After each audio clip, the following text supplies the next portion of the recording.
La personne la plus dangereuse dans n'importe quel affrontement, ce n'est ni celle qui crie, ni la plus forte physiquement, c'est la plus calme. Cela peut sembler étrange, presque illogique, mais c'est exactement ce que les stoïciens ont compris avant tout le monde. Ils ont été les premiers à plonger profondément dans les racines émotionnelles des décisions humaines.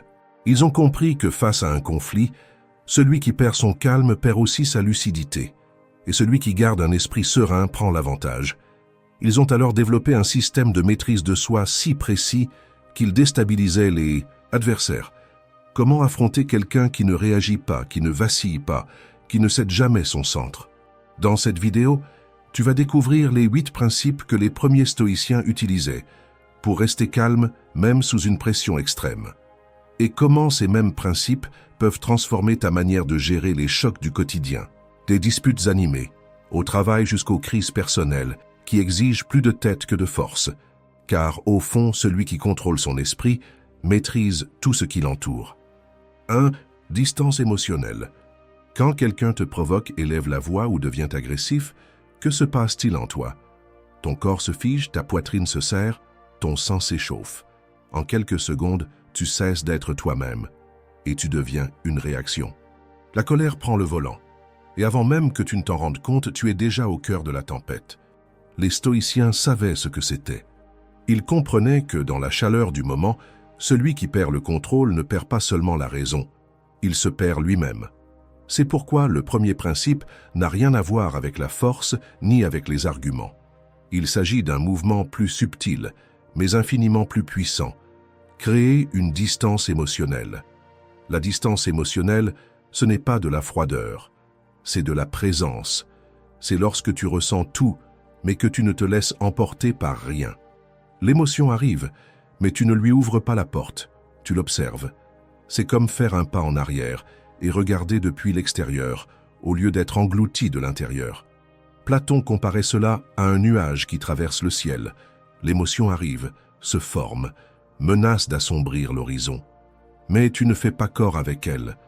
Tu n'es pas la colère, ni la peur. Tu es celui qui voit cela arriver. Et cette différence change absolument tout. Parce que la plupart des gens deviennent leur émotion. Ils ne se contentent pas de ressentir la colère. Ils deviennent la colère. Ils agissent par elle, parlent pour elle, blessent à cause d'elle. Même ceux qui ne sont pas de nature explosive perdent leur centre dans cet état.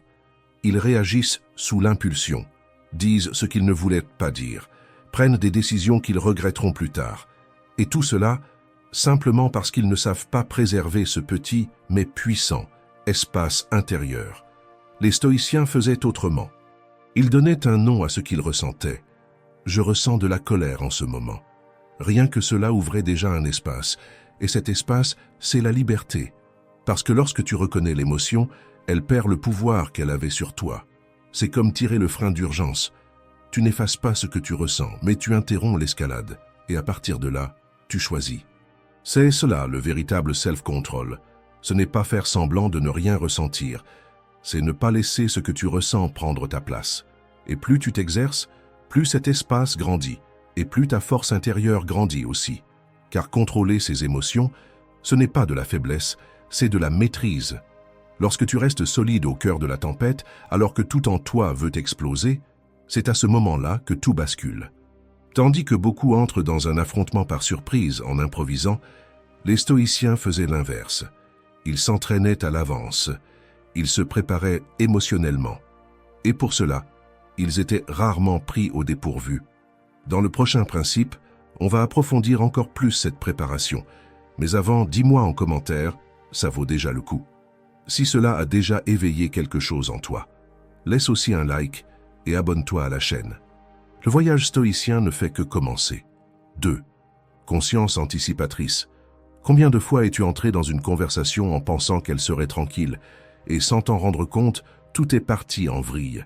Ce n'est pas parce que le problème était énorme, c'est parce que tu as été pris par surprise. C'est ainsi que la majorité des gens se perd, non pas à cause de l'intensité du choc, mais à cause du manque de préparation émotionnelle. Les stoïciens savaient que bien souvent, le problème ne réside pas dans ce qui arrive, mais dans le fait que tu n'étais pas prêt. La conscience anticipatrice, c'est la capacité de percevoir à l'avance ce qui peut arriver, non pas pour tout contrôler, mais pour voir plus clair. Parce que malgré toute notre complexité, nos comportements sous pression suivent souvent les mêmes schémas. La colère surgit presque toujours de la même façon. Voix qui monte, tension dans le corps, impulsivité. La peur, elle, paralyse, rétrécit le champ de vision, réduit les options, comme si tout devenait une menace. Et l'impatience pousse à se livrer trop tôt, révèle des faiblesses, exige des réponses rapides et ouvre la voie aux erreurs. Et c'est précisément pour cela qu'anticiper les réactions, ce n'est pas deviner l'avenir, c'est lire des schémas qui se répètent sans cesse. Un exemple très clair vient de Miyamoto Musashi, le légendaire stratège japonais. Avant chaque duel, il étudiait attentivement son adversaire, observait sa manière de bouger, de réagir sous pression, quels coups il répétait lorsqu'il était nerveux. Il ne laissait aucune place à la surprise. Lors de son duel le plus célèbre contre Sasaki Kojiro, connu pour manier une épée extrêmement longue, Musashi est arrivé en retard volontairement. Il savait que Kojiro était vaniteux et impatient et il a utilisé cela contre lui. En chemin vers le duel, il a sculpté lui-même une épée en bois, légèrement plus longue que celle de Kojiro. Le combat a été rapide et il a gagné avant même qu'il ne commence, parce qu'il avait déjà gagné dans la préparation. Cette même logique s'applique en dehors des champs de bataille, et peut-être même surtout là. Avant une conversation difficile avec un collègue, une demande délicate à un membre de la famille ou des retrouvailles avec quelqu'un qui t'a déjà blessé. C'est là que la préparation émotionnelle fait toute la différence. Et elle commence par 3 questions simples. Quel est l'état émotionnel probable de cette personne? Qu'attend-elle réellement de cette conversation? Quelles sont les 3 réactions les plus probables qu'elle pourrait avoir? Ces questions agissent comme une carte mentale. Elles organisent ta perception avant l'impact. Et quand ton esprit est préparé, les chances d'être déstabilisé diminuent radicalement. Tu ne réagis pas à chaud. Tu réponds avec clarté.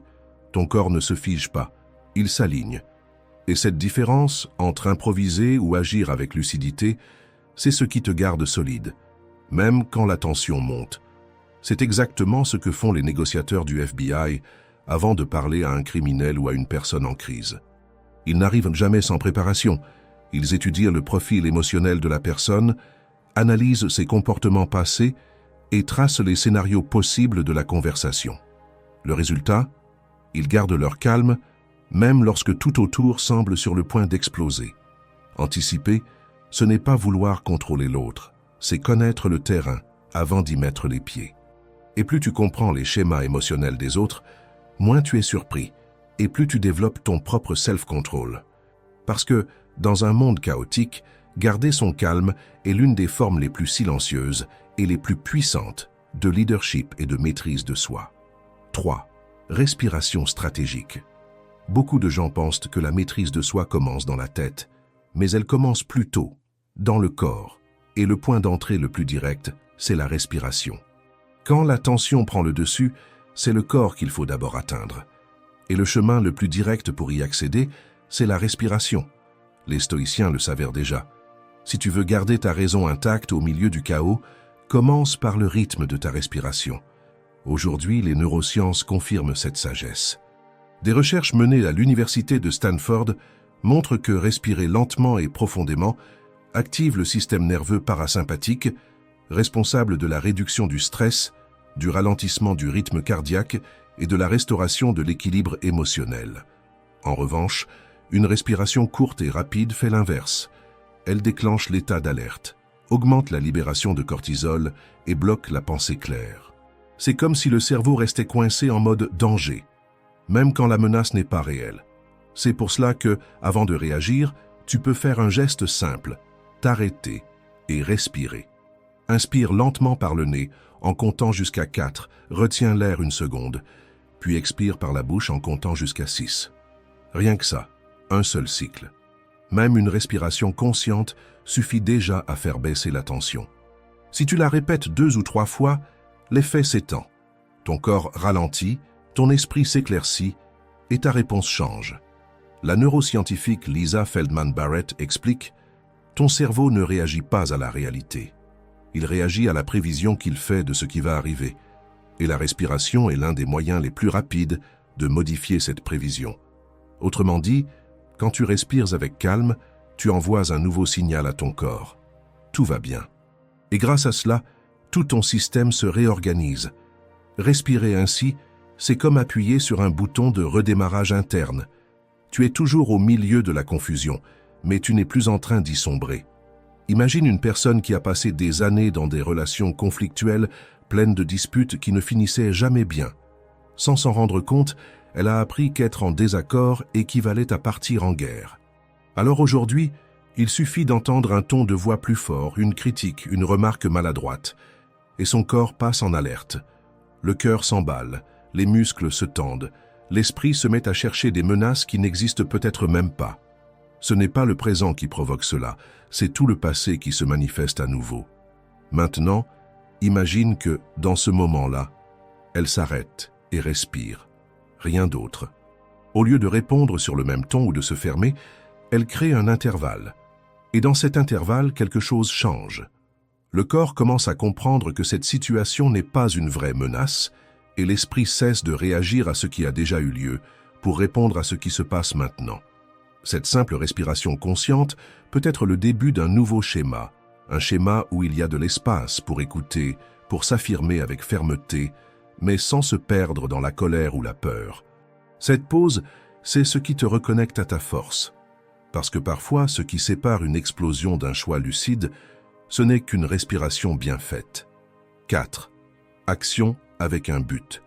Dans tout affrontement, la plus grande erreur n'est pas de perdre la discussion, c'est d'oublier pourquoi elle a commencé. Et quand cela arrive, tout se déforme. Le ton monte, les vieilles blessures refont surface, et ce qui devait être une solution devient un rapport de force. Plus personne ne cherche à résoudre le problème, chacun veut juste gagner. Et dans ce genre de guerre, il n'y a pas de vainqueur, seulement des êtres épuisés, émotionnellement et mentalement. Agir sans objectif clair, c'est comme se battre dans le noir. Tu t'épuises, tu te frustres, tu te blesses, et tu n'avances pas. Les stoïciens croyaient que la clarté de l'intention est ce qui distingue la réaction impulsive d'une action véritable. Avant tout conflit, qu'il s'agisse d'une conversation délicate, d'une réunion tendue ou même d'un message difficile à écrire, fais une pause et pose-toi cette question. Quel est mon véritable objectif ici? La réponse doit tenir en une phrase, quelque chose de simple, de direct, qui puisse t'ancrer émotionnellement.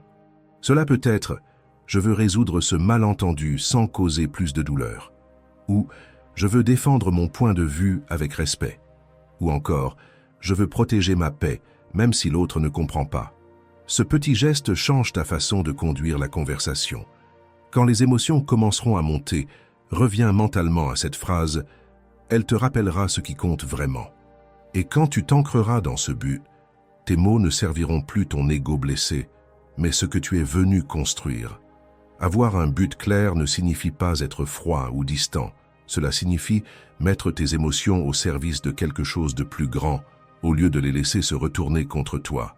Cette concentration transforme les confrontations en ponts, et même s'il n'y a pas d'accord, il y a tout de même de la croissance, parce que tu ne t'es pas perdu en chemin. Imagine quelqu'un qui entre dans une discussion avec l'intention de régler une situation simple, mais qui en ressort avec des blessures qu'il ne pensait même plus avoir. Cela arrive quand il n'y a pas de but. Maintenant, imagine le contraire. Quelqu'un qui décide, avant même de commencer, qu'il veut simplement être compris sans avoir besoin de gagner. Cette personne ne perd pas son centre, même si l'autre perd le sien. Quand tu sais pourquoi tu parles, tu sais aussi quand le silence vaut plus que les mots. Et le vrai pouvoir ne réside pas dans le fait de gagner plus de disputes, mais de ne pas être dominé par elles. Il existe une phrase de Miyamoto Musashi qui résume bien cela. Le but ultime des arts martiaux est de ne pas avoir à s'en servir. Et dans les conflits de la vie, cette logique s'applique aussi.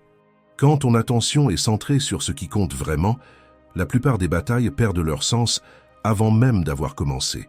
Et si tu veux en apprendre davantage sur la maîtrise de soi et le stoïcisme, abonne-toi à la chaîne, laisse ton like et partage cette vidéo avec quelqu'un que tu veux aussi voir grandir émotionnellement. 5. Économie de mouvement. Beaucoup de gens pensent qu'être un bon communicant, c'est savoir répondre vite. Mais dans la majorité des confrontations, Ce qui épuise le plus, ce n'est pas ce qui a été dit, c'est tout ce qui a été dit en essayant d'avoir raison. Tu essaies de te justifier, d'expliquer, de te défendre, même lorsque l'autre personne n'écoute déjà plus. Et plus tu essaies de te faire comprendre, plus tu te sens épuisé. Les stoïciens avaient un principe clair. Ne gaspille pas ton énergie pour ce qui ne mène nulle part. Toute provocation ne mérite pas de réponse et toute accusation n'exige pas de défense. Quand tu réagis à tout sans filtrer, tu finis par trop parler, trop ressentir et, au final, trop peu comprendre. Et toute cette énergie gaspillée en émotions excessives manque cruellement quand il faut garder le contrôle. Platon disait « Le sage parle parce qu'il a quelque chose à dire, le sot parce qu'il doit dire quelque chose. » Et c'est l'une des plus grandes leçons de self-control en communication. Un bon communicant dit ce qu'il pense, oui, mais il réfléchit d'abord à ce qu'il va dire. Il évalue l'impact, le moment, la réelle nécessité de ses paroles, et surtout, il se demande si elles servent un but ou simplement son ego. Pense à quelqu'un qui commence la journée en se disputant avec sa compagne pour quelque chose de banal. Ensuite, il assiste à une réunion où il se sent attaqué et tente de trop se justifier. Il perd sa concentration, il perd son autorité. Et le soir, il reçoit un message mal formulé et répond à chaud, déclenchant une autre discussion.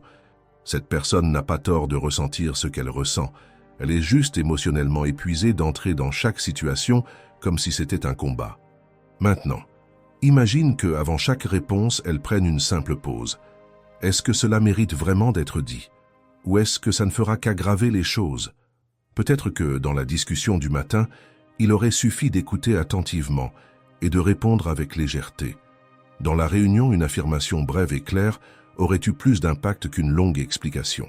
Et pour ce message, le silence aurait peut-être été le choix le plus sage. Parler moins ne veut pas dire ressentir moins. L'économie de mouvement, c'est cela. Ne pas se taire, ne pas fuir, mais savoir où il vaut la peine de mettre ton énergie. Quand tu apprends à ne répondre qu'à ce qui est nécessaire, tu crées de l'espace pour respirer, réfléchir et gérer les conflits avec plus de présence et moins d'usure. Au fond, celui qui parle peu n'est pas celui qui ressent peu. C'est celui qui a compris que toute bataille ne vaut pas la peine d'être menée. Et que bien souvent, protéger ta paix vaut plus que prouver que tu as raison. 6. Détachement de la forme. Il existe un type de rigidité qui passe inaperçu, mais qui nous rend vulnérables. C'est l'attachement à une manière fixe de penser, de réagir et d'agir. Tu te construis une image de toi, tu choisis un chemin, tu établis un mode de fonctionnement. Puis tu t'y accroches, même quand cela n'a plus de sens. Cette rigidité émotionnelle donne une fausse impression de contrôle, mais en réalité elle t'empêche de t'adapter. Les stoïciens valorisaient la flexibilité. Ils savaient que ceux qui s'accrochent trop à une idée ou à une attente se heurtent plus facilement à la frustration. Parce que la vie change, les gens changent, et parfois, c'est toi qui dois changer aussi, non pas pour plaire au monde, mais pour continuer à évoluer. Pense à quelqu'un que l'on a toujours perçu comme fort, la personne qui gère tout, qui encaisse tout. Elle est fière de cette image et ne s'autorise pas à montrer de la vulnérabilité. Mais à l'intérieur, elle est épuisée, et à l'extérieur, elle devient de plus en plus dure. La rigidité qui paraissait être de la force devient une prison, ou encore quelqu'un qui se définit comme rationnel, et pour cette raison, ne laisse jamais de place aux émotions. Il évite les conversations profondes, ignore son intuition, et tente de vivre comme si ressentir était une faiblesse. Avec le temps, il perd des liens, il cesse d'écouter, il perd même la chance de mieux se connaître. Se détacher de la forme, c'est comprendre que tu peux être plus d'une chose à la fois. Tu peux être fort et demander de l'aide. Tu peux être rationnel et ressentir. Tu peux changer d'avis, de direction, d'attitude, sans pour autant perdre ton identité. La prochaine fois que tu ressens une résistance face à quelque chose de nouveau, demande-toi, est-ce que je dis non parce que cela n'a pas de sens, ou juste parce que cela ne correspond pas à l'image que je me suis construite? Cette question crée un espace où tu peux agir librement, non par peur d'être incohérent. La vie ne te demande pas d'être toujours le même. Elle te demande d'être honnête avec la personne que tu es en train de devenir. Et parfois, la plus grande démonstration de force, c'est de s'autoriser à changer. Comme l'a dit Miyamoto Musashi, Tu dois comprendre qu'il existe plus d'un chemin vers le sommet de la montagne. Beaucoup de gens entrent dans un conflit en pensant qu'il n'existe qu'une seule façon de le gérer, en forçant, en affrontant, en voulant dominer à tout prix. Mais toute victoire ne passe pas par la résistance. Parfois, le chemin le plus sage est celui qui te permet de t'adapter, d'observer et de choisir avec plus de calme. Quand tu commences à relâcher les anciennes idées sur comment tu dois agir, réagir ou même paraître, quelque chose change. L'affrontement cesse d'être automatique. Tu ne te sens plus obligé d'attaquer, ni de prouver que tu as raison tout le temps. Peu à peu, cette force que tu utilisais pour maintenir une posture devient de la clarté. Et quand cela arrive, tu comprends que le vrai pouvoir ne réside pas dans la victoire, mais dans la manière dont tu choisis d'avancer. 7. Solitude constructive. Tous les affrontements ne se passent pas avec les autres. Beaucoup se passent dans le silence, quand tu es seul, et que malgré tout, tu n'arrives pas à trouver la paix. Nous vivons entourés de stimulation, de voix, d'attentes, de comparaisons, et au milieu de tout ce bruit, le silence devient presque inconfortable, mais sans lui, il n'y a pas de clarté. L'esprit a besoin d'espace pour organiser ce qu'il ressent, ce qu'il pense et ce qui compte vraiment. Sans ce temps de recul, tout se brouille. Les blessures deviennent des vérités. Les impulsions se transforment en décisions. La colère décide à ta place. Et les anciennes douleurs continuent de parler pour toi. La bonne solitude n'isole pas. Elle réorganise. Elle réorganise toi-même, tes sentiments et ton esprit. Elle ne consiste pas à fuir le monde, mais à réussir à s'écouter en plein milieu de celui-ci. C'est dans cet espace, loin des réactions impulsives et des attentes extérieures, que tu commences à comprendre ce qui te fait avancer et ce qui ne fait que te distraire. Pense à quelqu'un qui vit pour plaire, qui est toujours entouré, qui dit toujours oui, qui tremble à chaque conflit, et puis quand il se retrouve enfin seul, il sent le poids du vide. Parce que tout ce qu'il fait est destiné à obtenir l'approbation des autres, et qu'il n'a jamais eu le temps de comprendre ce qu'il veut vraiment. Maintenant, imagine cette même personne prenant 10 minutes par jour, juste pour être avec elle-même. Sans téléphone, sans distraction, sans obligation. Au début, cela peut sembler inconfortable, mais avec le temps, ce silence commence à révéler ce qui n'avait jamais été vu. L'anxiété d'être accepté, la peur de décevoir, l'épuisement de vivre en essayant toujours d'être compris. La solitude constructive fonctionne ainsi. Elle ne résout pas tout, mais elle crée l'espace nécessaire pour ne plus répéter les mêmes conflits, pour les mêmes raisons. Elle te montre que toutes les réponses ne viennent pas de l'extérieur, et que parfois ce que tu croyais être un affrontement n'était qu'un appel à te reconnecter avec toi-même. 8. Réflexion.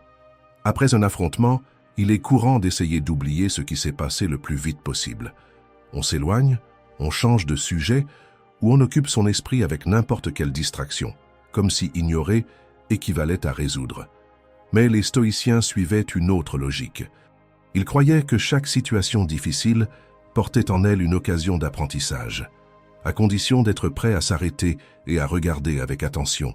Réfléchir, ce n'est pas revivre la douleur, c'est réorganiser ce qui a été bouleversé à l'intérieur. C'est transformer un épisode tendu en une opportunité de croissance silencieuse. Toutes les erreurs n'ont pas besoin d'être corrigées sur le moment. Parfois, le vrai ajustement vient après. Quand tu repasses mentalement la conversation, que tu observes ta réaction, que tu reconnais les moments où tu as perdu le contrôle. Cet examen honnête, fait sans précipitation et sans jugement, est l'une des formes les plus puissantes d'évolution émotionnelle. Pense à quelqu'un qui s'est disputé avec un ami. Sur le coup, il a dit plus qu'il ne fallait, il s'est senti mal, mais il a tout refoulé et poursuivi sa journée comme si de rien n'était. Maintenant, imagine que cette même personne, une fois rentrée chez elle, prenne 5 minutes pour réfléchir à ce qu'elle a ressenti, à la raison de sa défense, à ce qu'elle aurait pu faire autrement. Ce moment de silence ne répare pas le passé, mais prépare le terrain pour agir avec plus de sagesse la prochaine fois. Pense rapidement à ta dernière dispute. Qu'en as-tu tiré comme enseignement? Peut-être as-tu compris qu'il n'est pas toujours nécessaire de tout dire. Peut-être as-tu remarqué que le silence, parfois, protège mieux que le meilleur des arguments. Tu as peut-être ressenti l'importance de séparer le personnel du professionnel ou de garder ton calme même quand l'autre perd le sien.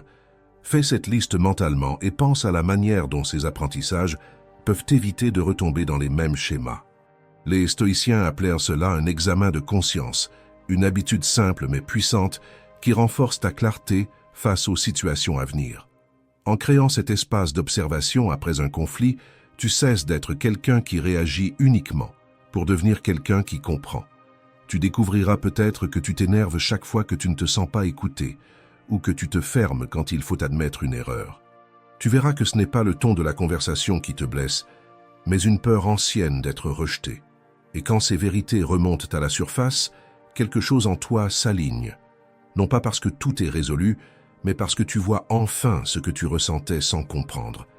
La pratique de la réflexion n'a pas besoin d'être longue ou formelle. Elle peut avoir lieu pendant une marche, en fin de journée, pendant que tu te brosses les dents ou que tu prends ta douche. Il suffit d'une question sincère. Qu'est-ce que ce moment m'a appris? Et cette question, répétée régulièrement, commence à façonner ta manière d'interagir avec les autres, de poser des limites, de répondre aux situations. C'est dans cet espace de pause et de compréhension que le changement commence. Quand tu apprends à regarder ce que tu vis avec honnêteté, les conflits cessent d'être de simples tensions et deviennent des tournants. Tu commences à reconnaître ce que tu répètes, ce que tu ressens sans le nommer, ce qui a besoin d'être transformé, non chez les autres, mais en toi. Et plus tu apportes de conscience à ces moments, plus ta façon de gérer ce qui te déstabilisait autrefois devient légère.